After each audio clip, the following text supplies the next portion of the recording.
Imagine for a moment that you're a video game developer. You and your team spend years coming up with and crafting a particular experience. You do everything you can to set a consistent tone and create systems to help guide players so that they feel a certain way when playing. Maybe your game is straightforward, or maybe it has a fair bit of variance with how it can be approached, but regardless of how many moving pieces there are, every aspect of what you design is made to feed into a specific vision of what the game should be. You meticulously rework sections over and over in the hope of getting things just right. And then players finally get their hands on it, and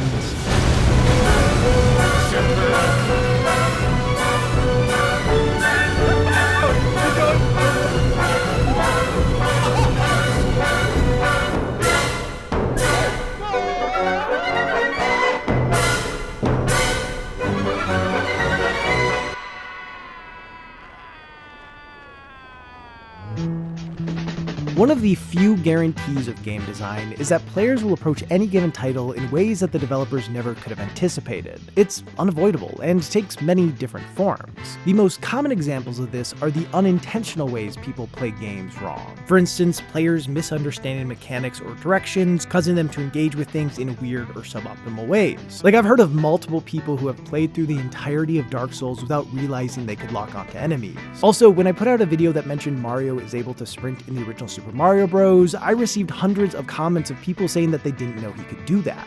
These sorts of misunderstandings happen all the time, and while most people will figure things out eventually, they do have a major impact on how players experience games. This form of unintentionally playing titles in the wrong way has always been fascinating to me. Really, it's kind of the basis for the Gaming for a Non-Gamer series. But to be honest, what interests me even more are the intentional ways people play games quote-unquote wrong. The ways that don't come from a lack of understanding of a title's mechanics, but instead from a keen awareness of them that players utilize to create their own experiences with. One of the most obvious examples of this can be seen with speedrunning, where players pull apart every aspect of a game to find the fastest way to beat it. Through unintended combinations of mechanics, they essentially break the game. And even though there are many developers who do design their titles with speedrunning in mind, runners have an uncanny ability of finding paths that developers never could have planned for. The argument could also be made that this can be seen with certain competitive scenes, Super Smash Bros. Melee being one of the most notable. While things like wave dashing and L canceling were known mechanics to the dev team, Sakurai and company never could have predicted the way these elements would be combined, mastered, and exploited by the players, leading competitive Melee to be a scene driven by community discovery and rule setting rather than developer intention. Beyond those more structured examples, there are also just a ton of people who create objectives and restrictions for themselves when playing a game in order to give it a new challenge.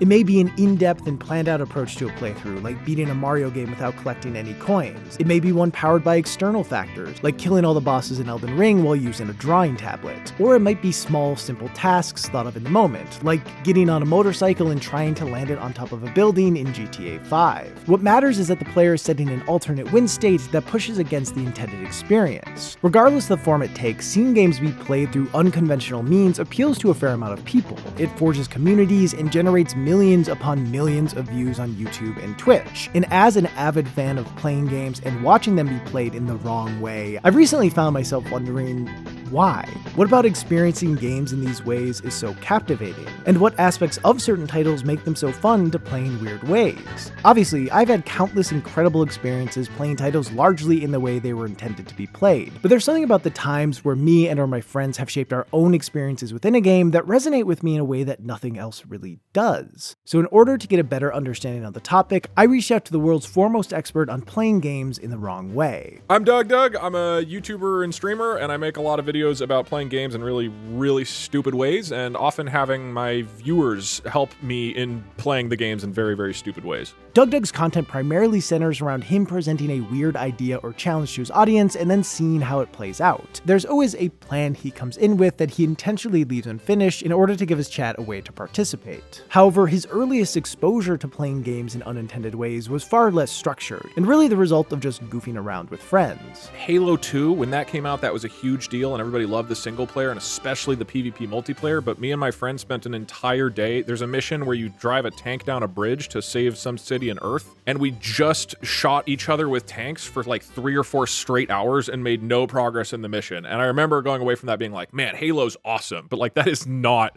how you're supposed to play Halo at all. For a lot of people, myself included, the Halo series was a breeding ground for experimenting with seemingly unintended forms of play. Personally, I've spent hundreds of hours in Halo 2 just messing monkeying around with stuff, whether it was searching for glitches on various maps or creating complex out-of-game rule sets for multiplayer modes in order to play something a bit more engaging than Slayer. Frankly, there's something about the series that kind of lends itself to be played in these ways. It was the heart of early machinima, and in general grew a massive community that developed their own modes that sometimes ended up becoming official ones. And Bungie recognized the community's interest in these things, which led to them adding Forge mode in Halo 3, their way of giving power to the player base to experiment with things even further, in a sense acknowledging the value that can come from players creating their own fun. While the campaigns and multiplayer modes of each game are mostly well-crafted experiences worth playing, I think what made the series remarkable from the start were the slew of interesting mechanics and intricate play spaces that gave players room to create their own modes of play. I mean, I think certain games just have more of a sandbox or set of tools that can be applied in a lot of different ways, where they've developed it so that all the tools in the game can interact in some sort of interesting or unexpected ways. So like Breath of the Wild and GTA 5 and Halo, I think all of those share kind of similar attributes of, hey, here's a whole bunch of pieces in the game, here's the way you are supposed to play them, in quotes, but there are so many interesting combinations that can happen if you just sort of slam them together. When examining the games that lend themselves well to be played in the wrong ways, the most notable commonality between the vast majority of them are that they all have interesting physics engines, ones that provide flexibility in various ways, sometimes leading to cool movement options, and other times just fun, chaotic nonsense. Looking again at Melee, there's a reason it has stuck around while every other version of Smash has fallen off as soon as a new iteration of the game has come out. Its movement options are unparalleled, creating a wildly high ceiling for what can be accomplished in any given match. A similar thing can be said for many of the most popular speedrunning games. They're all about exploiting movement, level design, and even how a title is programmed to get through it at a ridiculous pace. While technically people can speedrun any game, the ones with the most active communities are generally the ones that have the most interesting forms of movement. And of course, when just considering those self-imposed objectives made by players to shift how a game is played, the adaptability that certain physics systems offer is what allows for so much variety in what players can do. For instance, a title like The Last of Us really can't be played in that many different ways. Sure, someone could set a challenge for themselves, like trying to beat the game without using a gun, but there aren't all that many options for playing it differently than it was intended to be played, at least not many that are all that fun. The Last of Us has an incredible world to walk through and explore, but it's not one that can be interacted with in all that many interesting ways that aren't scripted. It's a grounded, linear game that's great in its own right, but is too rigid for players to be able to turn into something else. And there's nothing wrong with that. Game's quality is not dictated by the amount of goofy ways people can find to play it, but it does make it harder to go back to.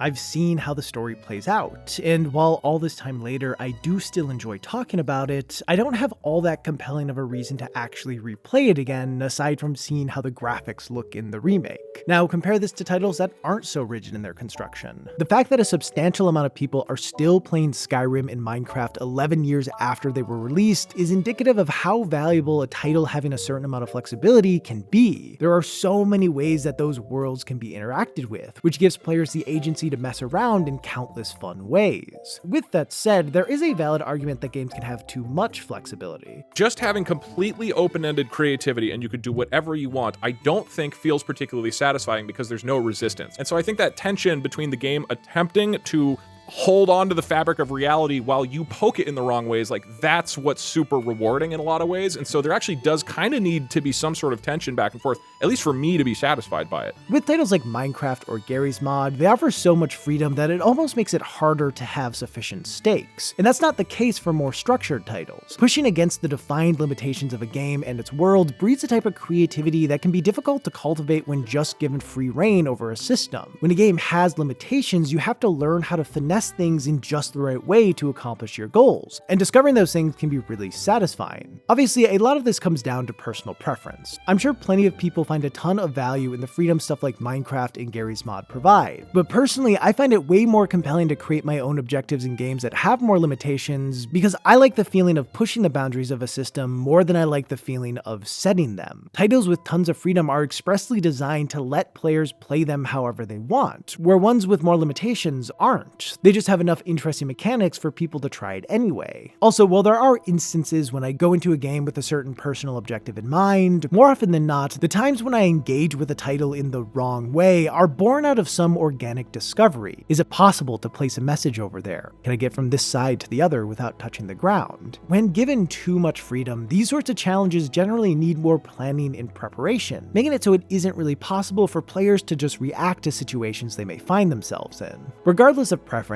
providing players with many different ways to experience a game, whether intentionally or not, gives them a reason to revisit it. It is a pretty natural instinct to want to replay games you love, but if you're just going back to play the same experience over and over, it will eventually get stale. So for titles that are unyielding in regards to how they can be approached, eventually they'll just start gathering dust. However, for games that are more flexible with what players can do, it is much easier to go back to them because their systems can be applied to a variety of different situations. And this form of replayability is even further compounded by the use of mods, which can add even more variations to a game and increase its longevity significantly. When titles offer freedom far beyond the intended vision, they give players a strong motivation to come back. It's a way to have a fresh and distinctive experience with a property you already love. Again, a game's longevity or replayability is not the most important thing for every player. To be honest, for me personally, it's an aspect that has never held all that much weight. With that said, I'm extremely envious of those who get to keep finding new and fun ways to play their favorite games long after they've beaten them.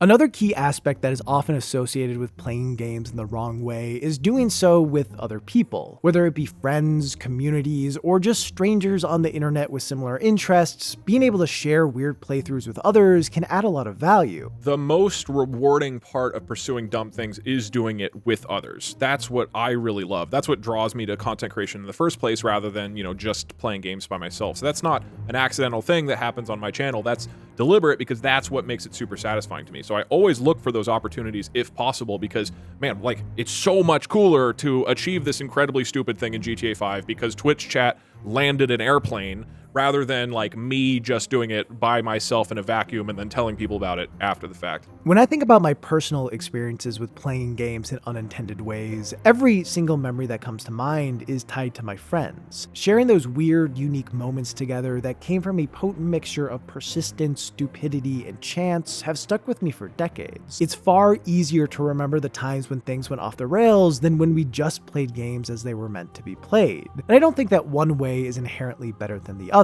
They both serve a purpose, but there is something special about the experiences we shared that went against the intended design of a game. One of my now favorite examples of this happened just after I played Journey for the first time. I adored it and wanted to watch everyone I knew play it so I could live vicariously through them. Seeing my friends react to everything from the breathtaking vistas to the enthralling music to the reveal after the credits of all the players who joined them on their journey brought me a surprising amount of joy. But looking back now, most of their playthroughs blend together. However, there is one that stands out to me still. It was a late night and a group of us were all watching my friend Adam play it. He got through the majority of the game in the way I expected. He certainly engaged with stuff a bit differently than I did and uncovered a few things I hadn't seen before, but all things considered, it was a typical playthrough of the game. That is, up until right before the end. He began his final ascent up the mountain, soaring along scarves and waterfalls, ready to finally reach the destination he had spent the past few hours working towards. And right when he was about to get there, he went off course for a moment and accidentally glitched into the mountain itself.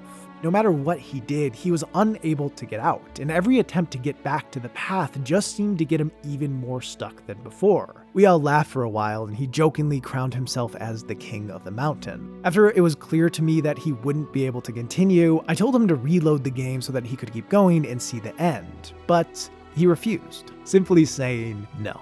For I am the king of the mountain now. At the time, I did find it funny, but I also really wanted him to see the ending of the game. His choice to stop playing without actually beating it baffled me, because that's just what you're supposed to do, especially when you're that close to the end. But now, I kind of get it. While every player's time with Journey is unique in its own way, he's probably one of the only people to have ever finished it in the way he did. The experience belonged to him, and he chose not to see the glitch as a mistake, but but instead as a moment. One that was part of the journey and not something that occurred outside of it. When making the decision, I don't think he actively thought about how ending the game in that fashion would be a one-of-a-kind experience, but I do think it influenced his choice nonetheless. Also, to him, interrupting Journey's natural flow seemed antithetical to everything he had grown to understand about it, so when he got to a point where the only way to get back on the conventional path was through a menu, he chose to let his adventure end on what felt like his own terms. What seemed to play the biggest role in his decision, though, was the fact that all of us were there together, watching this weird, unintended thing happen. It was unique, fun, and really stupid, which is a good descriptor for the best parts of my childhood. He's also told me since that part of why he didn't finish the game was because all of us were pushing him to do it, but he found it much funnier to dedicate fully to the bits, which in hindsight was definitely the right call. Regardless of the full reason why, his refusal to end the game in the way he was supposed to led to something far more memorable than just coming across a glitch or beating the game as intended. It led to him becoming the king of the mountain. While this sort of thing could happen to someone when playing the game alone, it is hard for me to imagine it having the same kind of impact. It being a moment that was shared between us, one that felt like something no one else had ever seen, is why I still remember it today. And this seems to be a pretty common feeling. What I love to do is like share my love for games with other people. I actually realized that growing up, what I had loved so much about games was not playing games in my room by myself. It was playing games with my brother. That was my favorite experience as a kid, is him playing and me getting to sit there and watch it with him. So the sharing it with viewers and an audience, especially during the actual development of the goal and the challenge, that's what I truly love. Having them really be involved in the development of this thing at the end, like that is incredibly special, I think. Sharing these sorts of experiences makes them feel more important, regardless of how silly or inconsequential they are. Having other people be invested in whatever stupid thing you end up doing is a huge part of what gives something life. And being able to talk about it years and years later with the people who were there for it is what cements it into a sort of legend.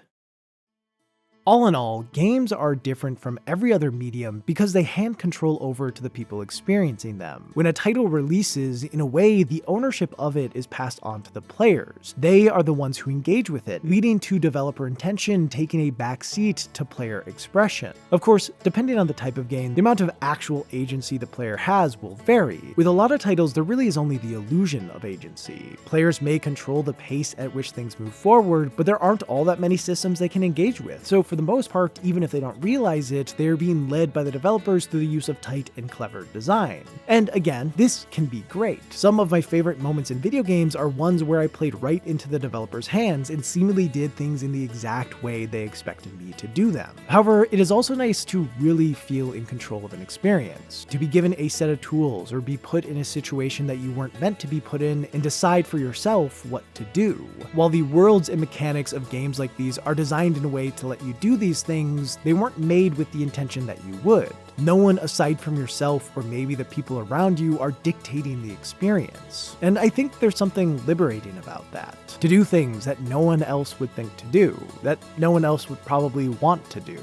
It isn't necessarily the best way to play a game, but it certainly is a special one. And in general, it's nice to have an intriguing reason to revisit old favorites, and it's also fun to experiment with other people in order to discover what the limits of a title are. I imagine the vast majority of game developers have come to accept and even appreciate the ways players engage with their games that they never could have predicted. I also suspect that some developers design their titles with the hope that players will discover weird and unexpected ways to play them. Games don't exist in a vacuum, and at the end of the day, players are the ones who bring life to them. So to a degree, the way we play a game helps define what it is. Ultimately, I think in the same way that someone like DougDoug loves sharing games with his audience, in the same way that I love sharing games with my friends, developers love sharing games with us, as they get to see what all of their hard work will turn into, even when we end up playing them in the wrong ways. But enough talk about doing stuff wrong. Instead, let me tell you about this video's sponsor, Nebula, who does stuff right. For those who don't know, Nebula is a streaming service where many of the best creators on this website post their work. Jacob Geller, Game Maker's Toolkit, People Make Games, and also me.